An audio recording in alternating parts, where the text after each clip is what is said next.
Les impôts, ils m'ont complètement saigné, je perds 2 heures dans les transports, je pète un câble. Les Suisses, ils sont complètement racistes, anti-français, sans compter les charges du frontalier, au final, à la fin, il te reste que dalle, mec. Salut à toi, mon ami, je vais te dévoiler aujourd'hui toutes les erreurs que j'ai pu connaître quand je suis devenu frontalier suisse, ou bien que des connaissances leur sont arrivées, pour que toi-même, tu fasses pas les mêmes et que tu mettes toutes les chances de ton côté. Ok, première erreur, ça va être le coût de la vie en Suisse. Comme tu le sais, en Suisse, on gagne 3 à 4 fois plus qu'en France, mais c'est tout aussi corrélé avec le coût de la vie qui est extrêmement élevé. Car oui, tu gagnes 3 à 4 fois plus, mais souvent, c'est 2 fois à 3 fois plus cher qu'en France. Mais également à la frontière, donc c'est-à-dire en France. Même en France, à la frontière, c'est plus cher que dans toutes les autres villes de France. Donc ensuite, si tu commences vite à dépenser en Suisse, tu verras vite ton salaire qui fond neige au soleil. Mais également, comme je te disais, en France, les commerçants, ils se sont adaptés, ils savent que les frontaliers gagnent bien, du coup, ils augmentent les prix. Du coup, c'est pas rare de voir une pizza à 17-18 euros dans le coin. Et un café à 3-4 euros en terrasse. Sans compter que les loyers, ils sont bien plus élevés aussi à la frontière. Plus tu es proche de la frontière, plus c'est cher. Sauf à Saint-Gingolph où là,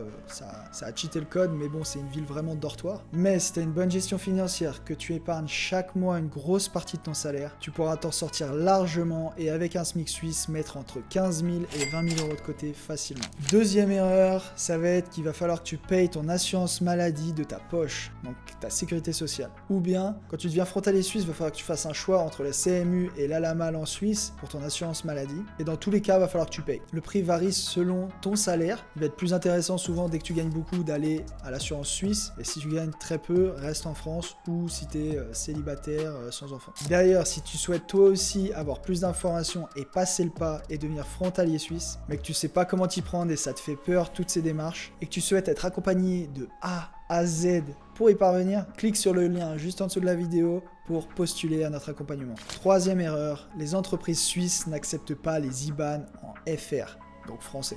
Et ça, c'est une erreur qui me suis arrivée. Je suis arrivé devant mon employeur, il me dit « Ah, mais on n'accepte pas ce compte en banque. » Donc qu'est-ce que j'ai fait? Je suis allé voir ma banque, ils m'ont donné un RIB en CHF, sauf que grosse erreur, ça m'a coûté énormément d'argent, des frais excessifs et une gestion très mauvaise. Donc ok, c'est intéressant parce que tout est regroupé à la même banque et même tu as même des systèmes où tu peux bloquer le change, même si actuellement c'est pas hyper intéressant parce que le change est intéressant de base. Mais à mon époque, tu pouvais bloquer ton taux de change. Donc exemple, tu le bloquais sur 6 mois, 1 an, et il était bloqué, tu avais toujours le même taux de change. Comme ça, tu n'avais pas la fluctuation du taux. Mais moi, je te conseille le système IBANI. Ça va te permettre d'avoir un IBAN en CHF. Donc ça a été pensé pour ça, ça a très peu de frais, les taux de change sont extrêmement bas et c'est très simple d'utilisation. Après, si c'est ton objectif de dépenser en France et pas trop en Suisse. Quatrième erreur, c'est ne pas savoir se valoriser et négocier son salaire. Car oui, je te connais, tu viens d'arriver à la frontière, tu te dis ok, moi peu importe, on me propose 4000 balles, je dis ok, j'accepte car c'est déjà 2 à 3 fois plus que ce qu'on me propose en France. Sauf que tu as sûrement pas mal de compétences, des études,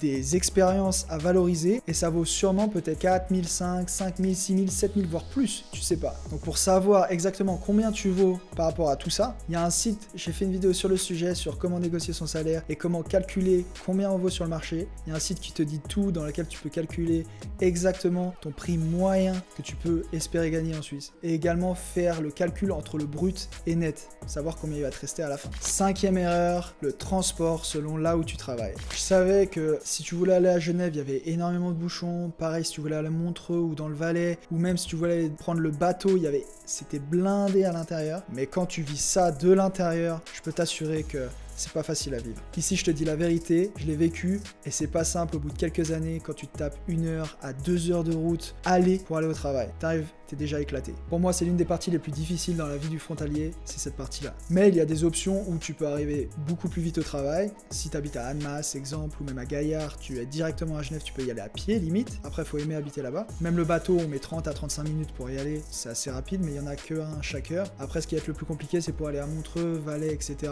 Où là, il va falloir prendre la voiture et il n'y a qu'une route. S'il y a des bouchons, t'es bloqué. Donc ça arrive bien souvent que tu peux partir à 5 h du matin de chez toi, tu prends le train ou le bateau ou la voiture, etc. Tu travailles, tu rentres, tu arrives vers 19 h. Si t'es comme moi et que tu fais du sport, tu vas t'entraîner, t'es chez toi vers 20 h 30, 21 h, tu manges, tu te laves, tu te couches, tu recommences. Tu coffres et t'investis et ensuite tu crées ta liberté financière. Donc c'est des sacrifices à faire mais qui peuvent payer rapidement. Personnellement, quand j'ai commencé à 20 ans à travailler en Suisse, au lieu de perdre du temps dans les transports à 1 heure, à 1 heure et demie chaque aller, j'ai acheté des dizaines de formations, je me suis formé sur l'immobilier, la bourse et j'écoutais à chaque fois mes formations pendant le trajet. Et c'est comme ça que j'ai acquis énormément de compétences. Donc utilise ce temps mort pour exceller et monter en compétences. 6e erreur, ça va être les impôts. Ok, donc ici, grosse erreur que font la plupart des gens. Ils oublient qu'il faut payer des impôts dès que tu commences à gagner plus, car la plupart, ils payent quasiment que dalle d'impôts. Ils épargnent pas assez et arrivent à la fin de l'année avec 3, 4, 5, 6 000 euros à payer. Ils les ont pas, compliqué.